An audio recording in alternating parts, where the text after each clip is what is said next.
Hello future doctor, welcome to this Samadhan series and welcome to this YouTube channel E Saral NEET. तो बच्चे, आपके future को बनाने के लिए, आपके डॉक्टर बनने के सपनों को साकार करने के लिए हम लोग लेकर आए हैं समाधान सीरीज, जिसके अंदर हम लोग पढ़ रहे हैं एक minute topic, centre of mass के कुछ कुछ टॉपिक, वर्क पावर एनर्जी के कुछ कुछ टॉपिक, हर एक चैप्टर के माइन्यूट टॉपिक को हम डिस्कस कर रहे हैं। और इसके साथ साथ नीट का प्यार सीरीज पैरेलल में आपका चल रहा है, जिसमें आप ये देखते हो कि आखिर किस टॉपिक का नीट में कितना वेटेज है। तो भैया एक बार पता चल गया कि कौन सी मिठाई अच्छी है, तो उस मिठाई को परोसना भी आगे ज़रूरी है। उस मिठाई को आपके सामने लेकर आए हैं collision. Collision is very very important for NEET examination. भाई वो सेंटर ऑफ मास से अगर सवाल सेलेक्ट करता है तो या तो एक्सप्लोजन मोमेंटम कंजर्वेशन से करता है और नहीं तो वो कोलिजन से करता है। ये दो उसका फेवरेट है।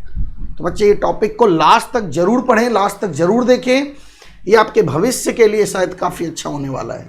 चलिए, तो सबसे पहले हम लोग पढ़ेंगे what do you mean by collision. Collision word से हम समझते क्या है, व्हाट इज कोलिजन।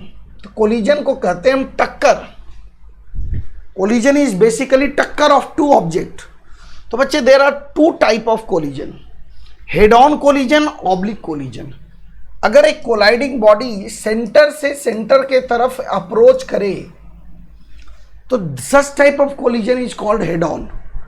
और अगर कोई कोलाइडिंग बॉडी का अप्रोचिंग वेलोसिटी सेंटर के तरफ नहीं हो, इसकी नेट वेलोसिटी इधर है, इसकी नेट वेलोसिटी इधर है, लाइन ज्वाइनिंग सेंटर के अलोंग दोनों नहीं मूव कर रहा है, then such collision is called oblique collision, जिसको आप साइडवेज कोलिजन भी बोल सकते हैं, है ना। एक आमने सामने की टक्कर है, एक साइडवेज टक्कर है। ठीक है बच्चे, तो इन दोनों के बारे में हम लोग स्टडी करेंगे। तो हेड ऑन कोलिजन आमने सामने की टक्कर को कहते हैं। देखिए, अब देख सकते हैं यहाँ पे हेड ऑन कोलिजन मैं करवा के दिखा रहा हूँ, गौर से देखें, दो बॉल टकराया एक दूसरे से, तो this is basically head on collision. और कोलिजन करने के बाद दोनों ऐसे चलने लगा। ठीक है बेटा, तो that is called head on collision. Now oblique collision, coming to the oblique collision. तो बच्चे, अगर वो लाइन ज्वाइनिंग के अलोंग उसकी वेलोसिटी नहीं होती है तो हम लोग क्या कहते हैं ऐसे कोलिजन को, ऑब्लिक कोलिजन। आप देख सकते हो, such type of collision is called oblique collision. Now अब coming to one of the important type of collision, that is called elastic collision. Collision को दो पार्ट में बांटा गया है, एक इलास्टिक कोलिजन, एक in elastic collision. Elastic collision ऐसा कोलिजन होता है जिसमें कोई डिफॉर्मेशन नहीं होता है, जिसमें नो डिफॉर्मेशन टेक्स प्लेस। मतलब कोलाइडिंग ऑब्जेक्ट टकराया तो उसका शेप साइज बिखरा नहीं, कांस्टेंट रह गया, तो ऐसे कोलिजन को हम बोलते हैं भैया इलास्टिक कोलिजन। तो बच्चे, इलास्टिक कोलिजन के अंदर एनर्जी कंजर्व रहेगा, गारंटी है, एंड इलास्टिक कोलिजन के अंदर मोमेंटम भी कंजर्व रहेगा। तो initial kinetic energy, final kinetic energy equal रहता है एंड मोमेंटम भी इक्वल रहता है, मोमेंटम भी कांस्टेंट रहता है। क्योंकि कोलिजन के समय जो फोर्स एक दूसरे पे लग रहा है दैट इज इंटरनल फोर्स। तो भाई इंटरनल फोर्स लग रहा है तो एक्सटर्नल फोर्स जीरो है, तो मोमेंटम कंजर्वेशन का चांसेज है। तो बच्चे, इनिशियल मोमेंटम अगर मैं लिखूं तो क्या लिखूंगा, m1v1 plus m2v2 and final momentum will become m1v1 dash plus m2v2 dash के बराबर हो जाएगा। This is the first equation. और अगर मैं काइनेटिक एनर्जी कंजर्व करवा दूं तो इनिशियल काइनेटिक एनर्जी कितनी है बताइए, half into m1 into v1 square, दूसरे की kinetic energy half into m2 into v2 square, and final kinetic energy half into m1 into v1 dash square plus half into m2 into v2 dash square. तो बच्चे, यहां से आप calculate कर पाओगे v1 and v2। बच्चे मैं बता दूं आपके लिए, मैं कहता हूं बच्चों को याद कर लो, बहुत शॉर्टकट हो जाता है ये। तो खासकर नीट के बच्चों के लिए याद करना काफ़ी ज़रूरी है। m1 minus m2 divided by m1 plus m2 into u1 plus twice of m2 divided by m1 plus m2 into u2। ये बच्चे v1 की वैल्यू हो गई। एंड अगर v2 की वैल्यू आप निकालना चाहें तो that will be equal to twice m1 u1 divided by m1 plus m2 plus m2 minus m1 divided by m1 plus m2 into u2। आपको लग रहा होगा इतना लंबा फॉर्मूला कैसे याद करें सर, बहुत इजी है, बहुत एक पैटर्न बन रहा है। डिनोमिनेटर में हमेशा m1 प्लस m2 है, u1 के साथ u2 है, u1 प्लस u2। ये बस इसमें v1 पूछेगा तो m1 माइनस m2 हो जाता है, 2m2 हो जाता है, और v2 पूछेगा तो 2m1 हो जाता है, m2 माइनस m1 हो जाता है। तो बच्चे अब 2 से 4 बार लिखेंगे, आपको खुद ब खुद याद हो जाएगा। ये याद होने के बाद चीज़ें काफ़ी आसान हो जाती है इलास्टिक कोलिजन के पर्पज से। चलिए हम लोग आगे बढ़ते हैं। Special case, so let me take a special case कि अगर m1 m2 इक्वल हो गया तो क्या होगा। तो बच्चे सबसे पहले मोमेंटम कंजर्व होगा। m1 m2 इक्वल हो गया तो देखिए, गौर से देखिए, अगर m1 m2 इक्वल हो गया तो मोमेंटम कंजर्व हो जाएगा। Initial momentum become equal to final momentum, and I can ensure one thing, there is a called E coefficient of restitution. इसको हम लोग कहते हैं कोफिशिएंट ऑफ रेस्टिट्यूशन, ई से डिनोट किया जाता है। बेसिकली ये बताता है कि कोलिजन में कितना लॉस हुआ एनर्जी का, उसका एक सेंस देता है, कितना डिफॉर्मेशन हुआ है। तो coefficient of restitution is velocity of separation divided by velocity of approach. तो बच्चे आप समझ ही रहे होंगे कि सेपरेशन कोलिजन के बाद की घटना होती है, अप्रोच कोलिजन से पहले की घटना होती है। तो वेलोसिटी यहां पे इलास्टिक कोलिजन के केस में कोफिशिएंट ऑफ रेस्टिट्यूशन की वैल्यू 1 होता है। तो velocity of separation will become v2 dash minus v1 dash, और इसको अगर आप करेंगे तो that will become v1 minus v2। तो यहां से एक एक्सप्रेशन बेटा जनरेट हो जाएगा। जब इसको आप सॉल्व करेंगे तो व्हाट यू विल गेट कि v1 की वैल्यू जो आ रहा है, v1 डैश की वैल्यू v2 के बराबर और v2 डैश की वैल्यू v1 के बराबर आ रहा है। तो मजेदार इसका डेरिवेशन नहीं होता है, मजेदार होता है इसका रिजल्ट, कि जब मासेस सेम होते हैं और इलास्टिक कोलिजन होते हैं तो तब क्या होता है बताइए। Then velocity get exchanged, velocity एक दूसरे का एक्सचेंज हो जाता है। फर्स्ट बॉडी की वेलोसिटी दूसरे में आ जाएगा और दूसरे का पहले में चला जाएगा। तो भैया v1 डैश कितना हो जाएगा, v2 के बराबर, और ये इसकी वेलोसिटी ले लेगा v1। After collision this will happen. ठीक है बच्चे, ध्यान रखिएगा, स्पेशल केस है। तो बच्चे next type of collision is called inelastic collision. तो बच्चे आप देखे होंगे जब एक्सीडेंट वगैरह जनरली होता है तो कोलिजन इज इनइलास्टिक, उसमें देयर इज ए डिफॉर्मेशन, उसमें ऑब्जेक्ट डिफॉर्म कर जाता है भाई, शेप साइज बदल जाता है, बिखर जाता है। तो जब डिफॉर्मेशन होगा तो कुछ ना कुछ एनर्जी डिफॉर्म करने में लॉस हो गया होगा। तो यहां पे काइनेटिक एनर्जी कंजर्व नहीं होता है, there is a energy loss, यहां पे पक्का एनर्जी का लॉस होता है बच्चे। तो देखिए सबसे पहली बात मोमेंटम कंजर्व होगा, मोमेंटम कंजर्व, एनर्जी लॉस। तो मोमेंटम कंजर्वेशन का इक्वेशन लिखें तो m1 v1 plus m2 v2 is equal to m1 into v1 dash plus m2 into v2 dash लिखा जा सकता है। एंड एक एक्सप्रेशन लिखा जा सकता है कोफिशिएंट ऑफ रेस्टिट्यूशन का, that is velocity of separation, कितने से सेपरेट हो रहा है, v2 dash minus v1 dash divided by velocity of approach v1 minus v2। तो बच्चे दो इक्वेशन, दो unknown, you can easily solve it. तो इसका कोई फॉर्मूला नहीं याद रखना है, तुम इजिली इसको सॉल्व कर लेना। लीनियर इक्वेशन है दोनों, तो दो इक्वेशन दो अननोन आपको क्लास 6 से सॉल्व करना आता है।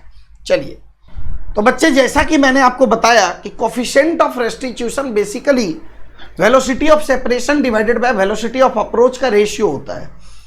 सेपरेशन होना बेसिकली कहते किसको है, तो कोलिजन के बाद ऑब्जेक्ट सेपरेट आउट हो जाता है और कोलिजन से पहले वो एक दूसरे को अप्रोच करता है।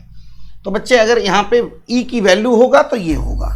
नाउ बच्चों का सवाल होता है सर ई की वैल्यू डिपेंड किस पे करता होगा, तो that depends on the nature of the colliding surface. अगर गीली मिट्टी को तो दीवार पे फेंक तो अलग ही इनइलास्टिक कोलिजन होता है, डिफॉर्म कर जाता है। वो बॉल को दीवार पे फेंक नहीं डिफॉर्म करता है, तो that depends on the configuration of the object. Object के मटेरियल पे डिपेंड करता है, नॉट कॉन्फ़िगरेशन, मटेरियल पे डिपेंड करता है। चलिए नाउ परफेक्टली इनइलास्टिक कोलिजन। अब देखिए ये एक अलग लेवल का इनइलास्टिक कोलिजन है, मतलब जिसमें colliding object Chipko with each other after collision if the colliding object चिपक जाए एक दूसरे से, तो ऐसे कोलिजन को हम बोलते हैं परफेक्टली इनइलास्टिक कोलिजन। तो बच्चे जब ये चिपक जाएगा तो कॉमन वेलोसिटी से मूव करने लगेगा, तो आप मोमेंटम कंजर्व करेंगे, क्वेश्चन सॉल्व हो जाएगा। m1 v1 plus m2 v2 equal to m1 plus m2 into v dash, v dash यहां से सॉल्व हो गया, एक लाइन में सॉल्यूशन आ जाता है।